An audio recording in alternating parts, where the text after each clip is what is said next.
नमस्कार दोस्तों, Byju's exam prep IAS Hindi के यूट्यूब प्लेटफॉर्म पर आप सभी का स्वागत है। आज हम आपके सामने 20 जून 2023 के दैनिक क्विज प्रस्तुत कर रहे हैं, जिसमें द हिंदू, इंडियन एक्सप्रेस तथा पीआईबी से संबंधित प्रमुख समाचारों को आधार बनाकर हम प्रारंभिक परीक्षा के प्रश्न आपको अभ्यास के लिए देंगे। साथ साथ विगत वर्षों में यूपीएससी की प्रारंभिक परीक्षा में पूछे गए प्रश्न की भी हम चर्चा करेंगे और अंत में आज के किसी महत्वपूर्ण तथ्य को हम चर्चा में देखेंगे। तो आज के अपने सत्र को प्रारंभ करते हैं। सबसे पहला प्रश्न यहाँ पर हम देखते हैं, न्यायालय की अवमानना के संबंध में निम्नलिखित कथनों पर विचार कीजिए। आप ध्यान रखें, भारत में जब हम न्यायालय की अवमानना की बात करते हैं तो 1971 का जो कानून है उसके आधार पर प्रमुख रूप से प्रक्रिया आगे संचालित की जाती हैं। पहला कथन, जब एक निजी नागरिक किसी व्यक्ति के खिलाफ अदालत की अवमानना का मामला शुरू करना चाहता है तो इसके लिए महान्यायवादी अटॉर्नी जनरल की सहमति अनिवार्य है। पहला कथन यहाँ पर सही है। न्यायालय की अवमानना अधिनियम 1971 में किसी व्यक्ति के खिलाफ कार्रवाई करने के लिए 2 वर्ष की समय सीमा है। आप ध्यान रखें, अगर हम इस कानून के सेक्शन 20 की प्रमुख रूप से बात करते हैं तो उसमें 1 वर्ष की समयावधि दी गई है। यानी मान लीजिए अगर कोई मामला आज का है तो 1 वर्ष के अंदर अंदर न्यायालय की अवमानना के संदर्भ में जो भी कानूनी प्रक्रिया है उसको शुरू करना होगा। यहाँ पर 2 वर्ष का समय जो दिया गया है, इसलिए दूसरा कथन असत्य हो जाता है। तीसरा, सर्वोच्च न्यायालय के पास महान्यायवादी द्वारा या महान्यायवादी की सहमति से उसके समक्ष लाए गए प्रस्तावों से स्वतंत्र अपने आप अवमानना के मामले शुरू करने की शक्ति है। सर्वोच्च न्यायालय के द्वारा सुयोमोटो यानी स्वयं संज्ञान लेते हुए किसी भी तरह का अवमानना का जो मामला है वो एक तरह से प्रारंभ किया जा सकता है। तो तीसरा कथन सत्य है।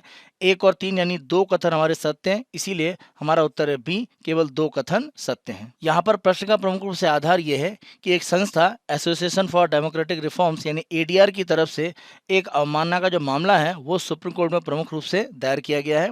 इसमें यह कहा गया है कि सुप्रीम कोर्ट की तरफ से 2018 साथ साथ अगर हम बात करें 2020 में जो दिशा निर्देश दिए गए थे, यानी किसी भी अगर हम कैंडिडेट की बात करें तो उसका जो भी आपराधिक रिकॉर्ड है उसके आंकड़े एक तरह से या उसके जो डिटेल हैं वो जो भी पॉलिटिकल पार्टी से संबंधित है उससे प्रकाशित करने की आवश्यकता है। इस तरह के जो निर्देश दिए गए थे माननीय सुप्रीम कोर्ट की तरफ से तो उनका पालन नहीं हो रहा है और इसे एक तरह से अवमानना का मामला माना गया है। दूसरा प्रश्न हम देखते हैं, चंबल नदी के संबंध में निम्नलिखित कथनों में से कौन सा गलत है। पहला, यह यमुना नदी की सहायक नदी है। पहला कथन सत्य है, यह यमुना की सहायक है और उत्तर प्रदेश में अगर हम देखें तो चंबल यमुना में आकर मिलती है। दूसरा, यह मध्य प्रदेश में विंध्य श्रेणी के दक्षिण ढलान पर मानपुर इंदौर के पास महू शहर के दक्षिण में जनापाव से निकलती है।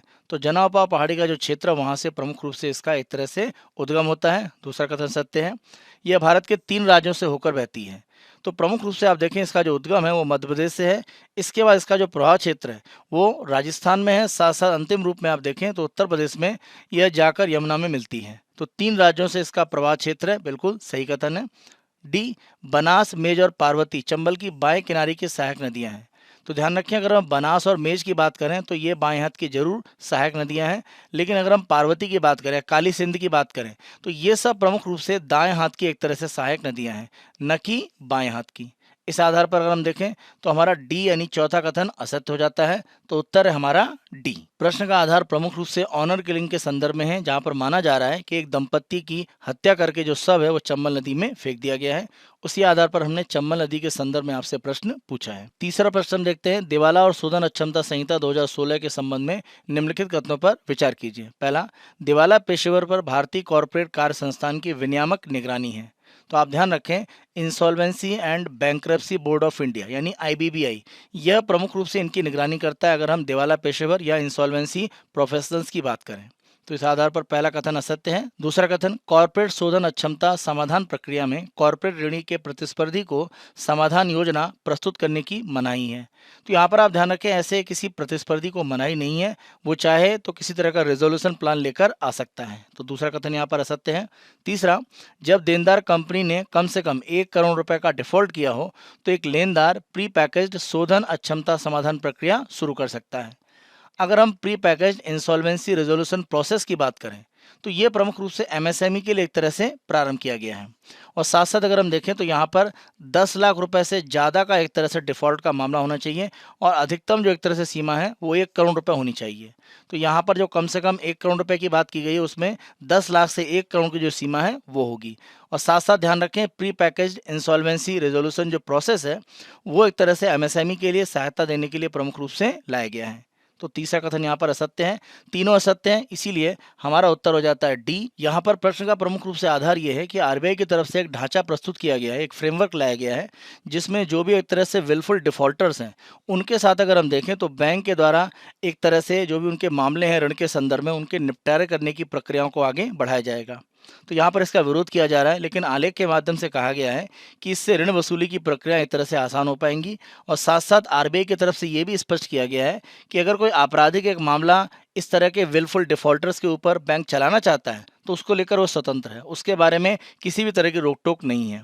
केवल जो विलफुल डिफॉल्टर्स हैं या जिन्होंने जानबूझकर एक तरह से बैंकों के जो लोन है उनको एनपीए में कन्वर्ट किया है, उनके साथ में समाधान की प्रक्रियाओं के बारे में आरबीआई के द्वारा यह फ्रेमवर्क लाया गया है। चौथा प्रश्न हम देखते हैं, कॉर्नवालिस संहिता के संबंध में निम्नलिखित कथनों में से कौन से या कौन से सही हैं? ये हैं, पहला, इसने स्थायी बंदोबस्त प्रणाली की स्थापना की। दूसरा, कलेक्टरों को केवल राजस्व प्रशासन की शक्ति दी गई थी।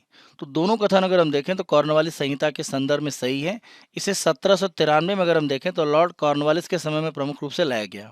और स्थायी बंदोबस्त प्रणाली को प्रमुख रूप से भारत में अगर हम देखें तो जो कृषि क्षेत्र है वहाँ पर जमींदारी की जो एक प्रथा है उसके प्रमुख रूप से तेजी से आगे बढ़ाने के लिए उत्तरदायी माना जाता है। दोनों कथन यहाँ पर सत्य हैं, इसीलिए उत्तर हमारा सी, 1 और 2 दोनों सत्य हैं। यहाँ पर प्रश्न का प्रमुख रूप से आधार ये है कि 1793 में अगर हम कॉर्नवालिस संहिता की बात करें, जिसके माध्यम से प्रमुख रूप से भारत में अगर हम देखें तो स्थायी बंदोबस्त के माध्यम से जमींदारी की प्रथा को तेजी से आगे बढ़ाया गया, उसको अगर हम देखें तो अंतिम रूप में 230 वर्षों के बाद बंगाल में एक कानूनी प्रक्रिया पारित की गई है, यानी West Bengal land laws repealing bill 2023, उसके माध्यम से समाप्त कर दिया गया है।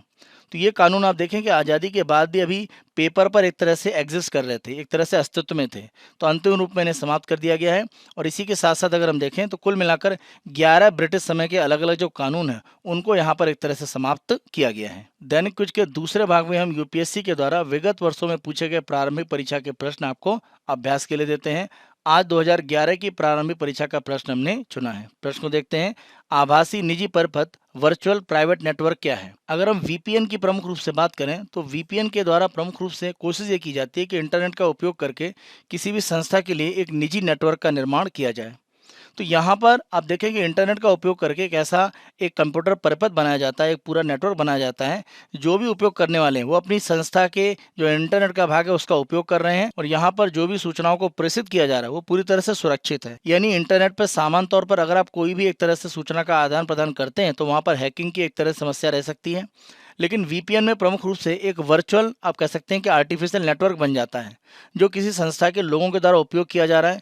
तो जो भी डाटा है वो संस्था के अंदर ही रहता है। तो यहाँ पर अगर हम वीपीएन की बात करें तो यह बी कथन के साथ में सत्य है। यह निजी इंटरनेट पर बना कंप्यूटर परिपथ है जो प्रयोक्ताओं को अपनी संस्था के परिपथ में प्रवेश करने की सुविधा देता है। इसके आधार पर किसी जो निजी संस्था है उसके जो वर्चुअल नेटवर्क है आपका इंटरनेट का, उसमें आप प्रवेश कर सकते हैं और प्रेषित की जा रही सूचना को सुरक्षित रखता है। इस आधार पर हमारा उत्तर है बी। दैनिक क्विज के तीसरे और अंतिम भाग में हम आज के तथ्य की चर्चा करते हैं। आज के तथ्य में हम कर्नाटक में प्रारंभ शक्ति योजना की चर्चा करेंगे। कर्नाटक में शक्ति योजना को 11 जून को एक तरह से प्रारंभ किया जा रहा है और इसका प्रमुख रूप से उद्देश्य ये है कि महिलाएं और साथ साथ अगर हम बात करें कि जो ट्रांसजेंडर लोग हैं उनके द्वारा बसों में जो यात्रा की जा रही है उसे पूरी तरह से फ्री किया जा रहा है।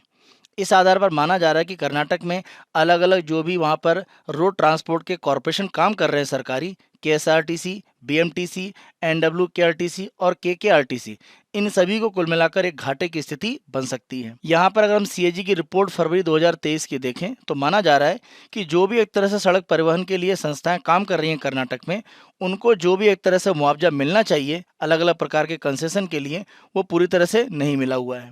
और कहीं ना कहीं उनके ऊपर आप देखें कि स्थिति उनके लाभ को लेकर एक घट जाती है। यहाँ पर आप ध्यान रखें जो आंकड़े दिए गए हैं, माना जा रहा है कि कुल मिलाकर 2022-23 में लगभग 8,350 करोड़ रुपए का एक तरह से चारों जो कॉरपोरेशन है उनको एक तरह से लाभ हुआ। लेकिन यहाँ पर माना जा रहा है कि जो शक्ति योजना लागू की जा रही है उस आधार पर लगभग 4,390 करोड़ रुपए का चारों को मिलाकर एक घाटा होगा वार्षिक रूप में। तो इसकी भरपाई कैसे की जाएगी? तो भरपाई के लिए अगर हम देखें तो राज्य सरकार की तरफ से इसके लिए मुआवजा दिया जाता है। जैसे 2022-23 में आप देखें 3606 करोड़ रुपए दिए गए हैं। तो यहाँ पर सरकार को ध्यान रखना पड़ेगा कि कर्नाटक में जो भी अलग अलग राज्य परिवहन की संस्थाएं काम कर रही हैं उनके प्रमुख रूप से जो खर्चे हैं उनमें जो भी एक तरह से वेतन दिया जा रहा है कर्मचारी को, साथ साथ ईंधन का जो खर्चा है और उसके लिए जो किराया एक तरह से वसूलते हैं वो उनकी आमदनी का प्रमुख स्रोत है। तो सरकार को वहां पर ध्यान रखने की आवश्यकता है। 2014-15 के बाद अगर हम देखें तो 2020 में एक तरह से कर्नाटक में बस के जो किराए हैं उनमें कुछ परिवर्तन किया गया। तो बस के किरायों में एक तरह से जो वृद्धि की स्थिति है वो लगातार बहुत तेजी से नहीं है। तो ये भी एक तरह से जो परिवहन के अलग अलग संस्थाएं हैं उनके लाभ को कम करती है। यहाँ पर सरकार का ये कहना है कि जो भी एक तरह से घाटा होगा उसकी सरकार भरपाई करेगी, और कोशिश यहाँ पर की जा रही है कि जो मोटर व्हीकल टैक्स है वो एक तरह से यहाँ पर उसकी माफ़ी दे दी जाए। उस आधार पर इन जो कॉरपोरेशन है उनको कुछ आर्थिक लाभ हो पाएगा। आप ध्यान रखें, इस तरह की जो फ्री सर्विसेज हैं इनके बारे में लगातार अलग अलग राज्यों में सूचनाएं आती हैं, जैसे बिजली के संदर्भ में आप देखें, या जो एक तरह से शहरों में पानी की आपूर्ति की जा रही है उसके संदर्भ में आप देखें। और सुप्रीम कोर्ट में भी इसके बारे में एक तरह से मामला गया है, क्योंकि आप ध्यान रखें जब हम फ्रीबीज की बात करते हैं, मुफ्त में सेवाओं की बात करते हैं, तो यहाँ पर कहीं ना कहीं देश के आर्थिक रूप में जो स्थिति है उसको ये हानि पहुँचाता है। लेकिन अगर गरीब लोगों के लिए किसी भी तरह से ऐसी योजना लाई जाती है जिससे आर्थिक लाभ उनको होता है, और अगर हम ऐसे वर्गों के लिए प्रमुख रूप से योजनाओं को पूरी तरह से सीमित कर सकें, तो फ्रीबीज को लेकर बहुत समस्याएं नहीं है। लेकिन इनका लाभ वो लोग भी उठा रहे होते हैं जो एक तरह से सरकार के जो भी मूल्य है वो दे सकते हैं। तो इस आधार पर कहीं ना कहीं जो सामाजिक एक लाभ की स्थिति है उसका एक तरह से सही रूप में पालन नहीं हो पाता। तो ये एक नई योजना है कर्नाटक में, जहाँ पर महिलाओं के लिए और ट्रांसजेंडर्स के लिए बस में जो किराया है वो पूरी तरह से समाप्त कर दिया गया है। तो इसके माध्यम से कैसे आर्थिक स्थितियों को आगे निपटा जाएगा वो प्रमुख रूप से देखने वाली स्थिति होगी। तो फ्रीबीज लोगों के लाभ के लिए अवश्य है, लेकिन जो आर्थिक हित हैं किसी भी राज्य के, या अगर हम अलग अलग राज्यों में देखें तो उस पर भी ध्यान देने की आवश्यकता है। आज के दैनिक कुछ को हम यहीं पर समाप्त करते हैं। बायजूस एग्जाम पर आईएएस हिंदी को आप बहुत अधिक पसंद कर रहे हैं, अधिक से अधिक संख्या में लाइक करें, शेयर करें, और अभी तक अगर आपने हमारे यूट्यूब चैनल को सब्सक्राइब नहीं करा है तो हमारे यूट्यूब चैनल को आज ही सब्सक्राइब करें। धन्यवाद।